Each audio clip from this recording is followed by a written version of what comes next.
Because big boss असं होतं की मुद्दे सॉल्व्ह करणार आम्हाला नाही पाहिजे, मुद्दे खेचणार आम्हाला पाहिजे, आणि मी तो नाहीये. रुचिता तन्वीमध्ये जास्त इरिटेटिंग कोण आहे? तन्वी. समअप करायचं तर प्रेमच बोलू शकतो प्राजक्ता. वाईट गोष्ट बोलायची. अच्छा सॉरी, ऍक्च्युली तिची वाईट गोष्ट पण प्रेमच आहे, मी हे बोलेल. आणि माझ्यामध्ये काय आहे हे मला असं वाटतं चुकीचं आहे, कारण स्त्रीची पण एक बाजू घेणं गरजेचं आहे. नाहीतर कसं होतं की लोक काहीतरी, जसं ऑलरेडी लोक आता मीम्स बनवतात, राईट. मी तर एन्जॉय करतोय, मला प्रॉब्लेम नाही. तो खूप फेक बनत गेला. पहिलं जिथे तो क्लीन इमेज करत गेला, त्याच्यानंतर तिसऱ्या हफ्त्यानंतर त्यांनी वेगळीच इमेज दाखवली.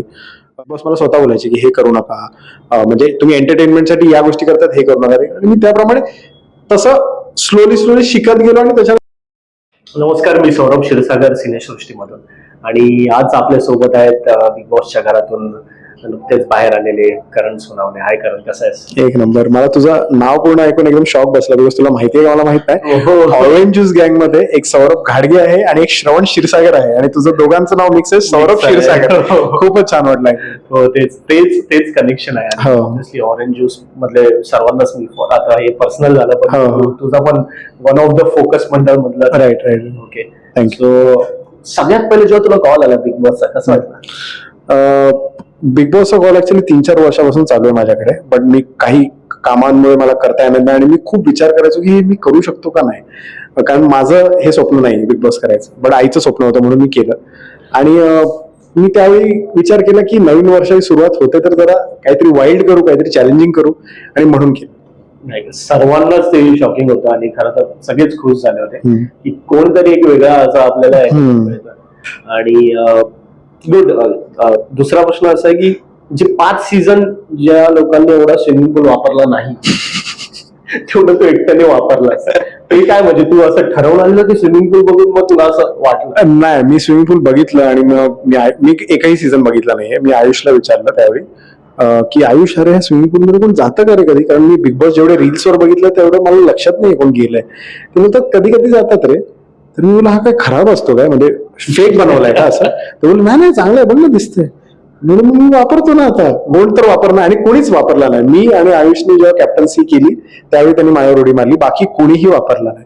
सो आता मला खूप मिस होतं, खूप जास्त मिस होतं. एकदम असा शांत झाला असेल स्विमिंग पूल, आता काहीच नसेल आता तिकडे. आता असं त्यांना पण वाटत असेल आता पाणी टाकून काय, पाणी काय पिणार कोण पाणी? रुचितासाठी. बरं, यावरूनच पुढचा प्रश्न की आम्हाला वाटलेलं की सर्वांनाच वाटलेलं की आता करण होतं, एक कॉमेडी इमेज आहे आपली, पण जे पहिल्याच आठवड्यात तू दाखवलंस की चावी, सर्वांना वाटलेलं हा देईल, हा मस्करी करतोय, चावी असं नाही, तू ठरवून आलेलं की चावी द्यायचीच नाही. सो हा जो लोकांना माझा गेम प्ले वाटतोय ना, की काय गेम खेळून गेला, कारण तू चावी दिलीच नाही, म्हणजे घेतली तर घेतली पण तू दिली पण नाही. तर हे मी माझ्या ऑरेंज ज्यूस गँग बरोबर नेहमी करत असतो.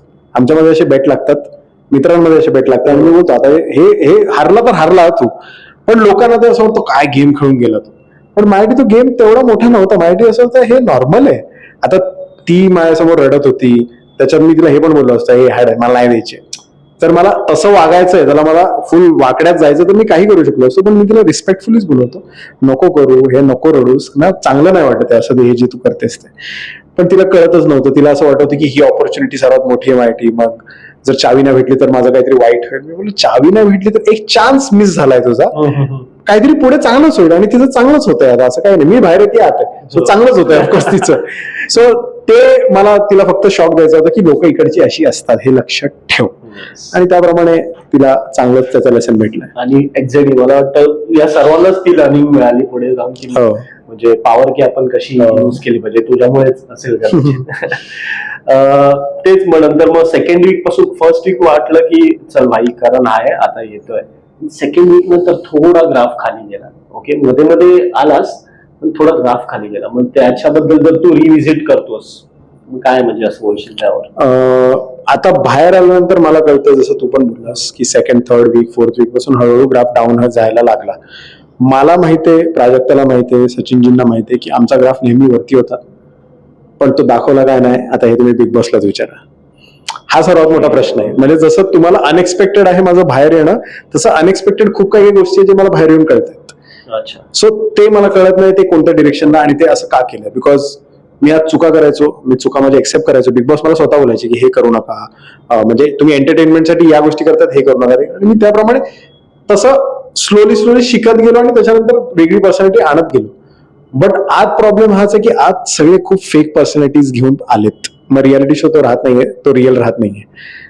4 जण आज रिअल होती, म्हणजे मी आणि आयुष आता होती, आणि आहेत आता प्राजक्ता आणि सचिन.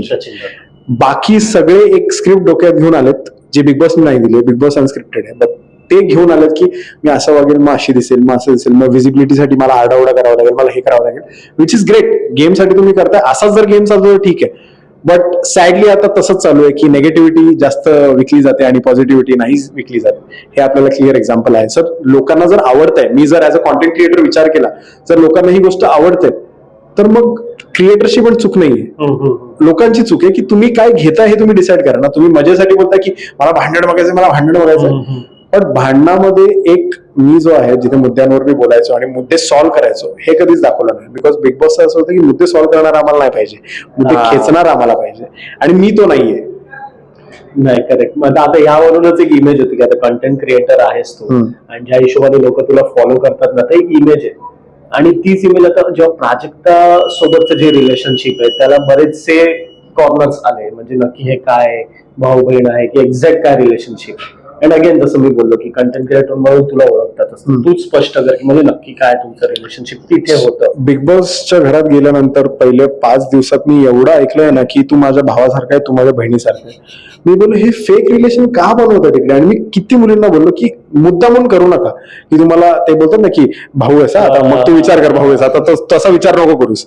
माझा आणि प्राजक्तामध्ये हे कधीच नाही आलेलं. मी उलट तिला सुरुवातीला जेव्हा ती रडलेली मला आठवतं, तेव्हा मी तिला बोललेलो की तुला बघून मला बहिणीसारखं वाटतं रे, तू रडलेलीस. मग ती बोलली प्लीज हे नको करू. मी बोललो अरे नाही, मला वाटलं, तू बहीण नाहीस माझी, मला वाटलं. मग ती बोलली नाही नाही, मला हे जबरदस्ती बहीण भाऊ नाही करायचं, आपलं जे नातं आहे आपण तसंच ठेवू आणि कसं पुढे चाललंय ते बघू. ते पुढे पुढे गेलं आणि मग नंतर हळू आम्ही खूप क्लोज आलो. आमचा एक विचारांची जो दृष्टिकोन होता तो खूप जुळत गेला. आणि त्याच्यानंतर एक असं बॉन्ड झालं की तिथे मला अजूनही तिच्यासाठी काळजी वाटते की ती आत आहे आणि तिला कोणतरी मॅन्युप्युलेट करून काहीतरी भलतं करून टाकेल आणि तिचा विश्वास तोडेल, किंवा तिचा इमोशनल जो बांध आहे तो पूर्ण फोडून टाकेल. कारण आयुष्य आणि मी बाहेर आहे, सो तो मला फक्त एक टेन्शन वाटतं. आणि म्हणून मी फक्त माझ्या बाजूने बोलणं की प्राजक्ता आणि माझ्यामध्ये काय आहे हे मला असं वाटतं चुकीचं आहे. कारण स्त्रीची पण एक बाजू घेणं गरजेचं आहे. नाहीतर कसं होतं की लोक काहीतरी, जसं ऑलरेडी लोक आता मीम्स बनवतात, मी तर एन्जॉय करतोय, मला प्रॉब्लेम नाही, पण मुलीच्या बाजूने जर विचार केला तर ते चुकीचं जाऊ शकतं. म्हणून मला असं वाटतं की जेव्हा ती ट्रॉफी जिंकून बाहेर येईल त्याच वेळी तिने बोललं पाहिजे की आपल्या दोघांमध्ये काय. मग मला त्याच्यात काही मध्ये नाही पडायचं, ती जे बोलेल ते बरोबर असेल. सो आरबीला मोस्टली कोण जास्त भेटायला नाही जायचं, एक क्लीन इमेज वाला माणूस. बरोबर.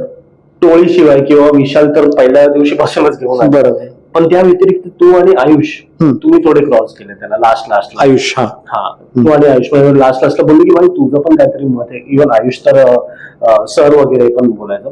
म्हणजे काय तुला थॉट आलं की ठीक आहे बस झालं तुझी क्लीन इमेज, आणि तू डायरेक्ट म्हणजे क्रॉस केलं. एक्झॅक्टली. किती सेफ खेळायचा. म्हणजे ऍज अ कंटेस्टंट तो खूप फेक बनत गेला. पहिलं जिथे तो क्लीन इमेज करत गेला, त्याच्यानंतर तिसऱ्या हफ्त्यानंतर त्यांनी वेगळीच इमेज दाखवली, जी आम्हाला वाटत होतं की हे कसले नखरे तुझे नवीन. आणि तेच आता जे लोक बोलतात की आरबी स्ट्रॉंग आहे असेल स्ट्रॉंग, मला प्रॉब्लेम नाहीये. बट तो त्याच्या पर्सनॅलिटीच्या पलीकडे गेला. जे तो मला पण बोलला की प्राजक्ताची काळजी घे, ती खूप इमोशनल आहे. आणि त्याच्यानंतर प्राजक्ताच्या मागूनच म्हणजे एक्झॅक्टली लिटरली मागून तो तिला चिडवतोय राखीला घेऊन, आणि ती रडायला लागली. आणि ती नंतर मला बोलली की आरबीने असं केलं. आणि मी बोललो हे बघ, हाच तू विश्वास ठेवलेला आहे या माणसावर आणि हाच तुझ्या मागे असं करतोय. म्हणजे तोंडावर बोलतोय की काळजी घे आणि मागून असं करतोय. सो एवढं फेक कसं राहू शकतो, एवढं काय बोलतात निर्दयी कसं राहू शकतो हे मला कळायला लागलं. बट ठीक आहे, ऍज अ प्लेअर तो करत असेल त्याच्यासाठी, बट तू कुणासोबत करतो हे पण बघ. म्हणजे तू तिचं पण काहीतरी कनेक्शन आहे, एक मैत्री आहे तुमची, बट त्या मैत्रीच्या पलीकडे जाऊन तू काहीतरी भलतं करतोय, हे जरा मला पटलं नाही. अजून एक गोष्ट गाजलेली जेव्हा राखी आली होती, आणि तू एक खूप भारी गोष्ट बोललेला की बिग बॉस ब्रॉन्झ दे आम्हाला चालेल, पण हिला परत पाठवले आलंय. राखी यायच्या अगोदर आणि आल्यानंतर काय डिफरन्स होता घरात वागण्यामध्ये कोणाच्या बद्दल किंवा काय असं? राखी आल्यानंतर राखीने अशा लोकांना मोटिवेट केलं जसं तन्वी, रुचिता, त्यांना ते बोलायला लागले की तुम्ही खूप छान खेळताय, मग त्यांची मान अजून टाईट झाली. राखी जर आपल्याला कॉम्प्लिमेंट देते म्हणजे आपण काहीतरी बाप करतोय. आपण बाप काय करतोय, आरडाओरडा. मग आरडाओरडा अजून वाढवला पाहिजे. आणि राखी पण तेच करायची की प्रत्येकाला ट्रिगर करायची, तू भडक ना, तू भडक ना. मला पण आली भडकवायला, बट माझा आणि तिचा वाद व्हायचे आणि त्याच्यात ती कॅरेक्टर सोडायची. सो मला कारण मी तिला बोलायचो, मला माहिती तू मनापासून काही नाही बोलत आहे, तू फक्त बोलायला बोलतेस कारण तुला पाहिजे की लोक हे व्हा ना, जरा गरम व्हा. बट तिचं ते प्लॅन फेल झाला आणि म्हणून तिच्यासाठी मी वाईटात पडलो. ती बोलली यार तुझ्यावर ना भांडण करायला मजाच येत नाही, बिकॉज तू भांडतो पण मला चिडवतो आणि मग मला हसायला येतं आणि मग काहीच होत नाही. पण माझ्यासाठी खरंच राखीचा एक्सपिरियन्स खूप छान होता, खूप शिकायला भेटलं आणि मला कळलं राखी गेम मध्ये काय करते. सो ते मला खूप छान वाटलं. बरं, चल शेवटचा क्वेश्चन घेतो. आता तू एकदमच म्हणजे पॉझिटिव्ह वाईब मला बोलतायस, नो डाऊट, पण तुला थोडा वेगळ्या पेचात अडकवतो आता. Yes. या लोकांबद्दल तुला एक गोष्ट वाईट बोलायची, म्हणजे अरे बिंदास. त्यांच्याबद्दल वाईट गोष्ट. हो हो हो, नाही आता तो वाईट बोलेल, आता तरी बोलू शकतो मी वाईट. इथे काय टेन्शन नाही. रुचिताबद्दल बोंबाबोंब, तन्वी. फालतूची बोंबाबोंब, फालतूची बोंबाबोंब आणि फेक. अच्छा, रुचिता तन्वीमध्ये जास्त इरिटेटिंग कोण आहे? तन्वी. विशाल बद्दल एक वाईट गोष्ट काय म्हणजे असं? विशाल बद्दल वाईट गोष्ट, वाईट किंवा नेगेटिव्ह, की हे त्याने नाही केलं पाहिजे, otherwise त्यांनी काय नाही केलं पाहिजे. त्यांनी तो जे बोलतो ना, त्यांनी ते गोष्टी जरा पाळल्या पाहिजेत. त्याच्यामुळे कदाचित त्याला प्रॉब्लेम होऊ शकतो. तो एका जागी एक गोष्ट बोलतो आणि दुसऱ्या जागी काहीतरी भलतच बोलतो आणि मग त्याच्या उलटा येतं त्या अंगाशी. जसं लास्ट भाऊच्या धक्क्यावर पण झालेलं की तो दीपाली त्यांना काहीतरी म्हटलं आणि ते नाही म्हटलं पाहिजे असं, म्हणजे ते खूप जास्त डिसरिस्पेक्टफुल होतं. बट अगेन ते बिग बॉसच्या घरात चालतं, ते दिसतं लोकांना, ते आवडतं बघायला असं. ठीक आहे. सागर दादा एक गोष्ट बोलायची का? एकच. हा, एका गोष्ट जास्त बोलून. हा, ग्रेट ह्युमर, बट थोडं तडफडतोय मला असं वाटतं. मला दिसतंय शेवटी की काय बोलायचं त्याला कळत नाही, म्हणून तो काहीतरी बोलून टाकतो. पण ते बोलतो ते असं वाटतं की अरे काय बोलला, असं होतं. ओके, शेवटचं हे कदाचित आय डोंट नो टफ असेल. प्राजक्ताबद्दल खूप गोष्टी आहेत बोलायला, बट एका शब्दात जर समअप करायचं तर प्रेमच बोलू शकतो. प्राजक्ता वाईट गोष्ट बोलायची. अच्छा सॉरी, ऍक्च्युली तिची वाईट गोष्ट पण प्रेमच मी हे बोलेल, बिकॉज ती एवढी प्रेमाळू आहे की लोक तिचा पटकन फायदा उचलतात बिग बॉसच्या घरात.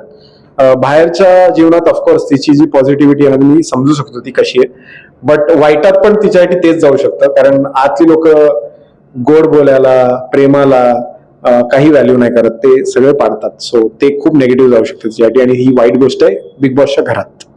Okay, so believe in magic हे जे तुझं आहे, शाहरुख खानला भेटायचं आहे तुला, माहितीच आहे आम्हाला.